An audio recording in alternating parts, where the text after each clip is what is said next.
Right. time that was going to happen, we ran into COVID.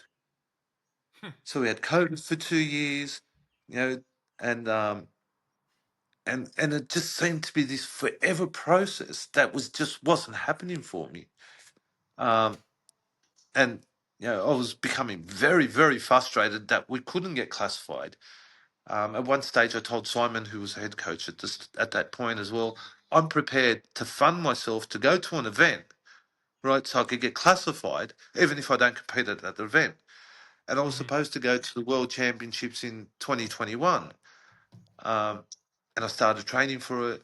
And not that I was great because that left shoulder wasn't cooperating at that point in time, but I was happy just to go to get classified. Um, and if I got classified, I was happy just to lift 60 or 80 kilos to say, okay, that's my first international lift. But I was withdrawn from the team by Tim, and I understand his reasons behind it. Um, and there was a comp, I think, 6 or 7 months later in Queensland, and we called it an international where there were some islanders that came out, and we had Mm-hmm. two international classifiers, um, and we got classified. So I was classified in 2023, no, 2020, yeah, three, and I became a para powerlifter for the first time, There you go. officially lifting as a classified international athlete. Wow. That's all I could think of is um if oh gee, why do people keep on telling you you can't do stuff? I think you're about the worst person in the world to say, I don't think you can do this, because it seems to motivate you a lot. Well, If I it can pick does. anything out, that's just been the constant pattern, hasn't it? Like, you can't do this. All right, fine, I'll show you I can. Yeah, but that's life. That's realistically, like there's other stuff that we won't go into. But at 15, I think I was 15 at the time.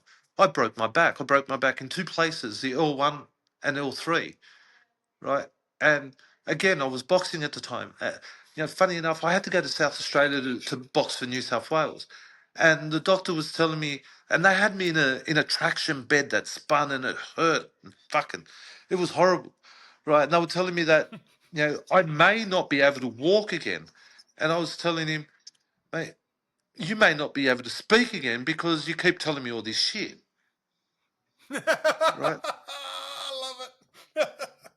Right, I was a 15-year-old kid. I was scared. I was petrified of what was going on. I was actually stabbed by a metal Rio in the stomach, right? And as I was, I'd fallen to the ground, right? And as I was trying to pull it out, which I know I should never have done, the guy who was a hell of a lot older than me stomped on it. So one hit L1 and the other one hit L3, and broke Oh, the spine.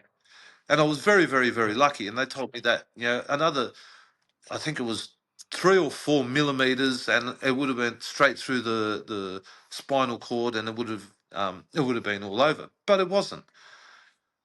And they told me that I'd never box again. And after a lot of physio and a lot of rehab help, and not telling anyone, the ABA or Johnny or any of my coaches, right? 7 weeks later, I was in South Australia defending my New South Wales championship.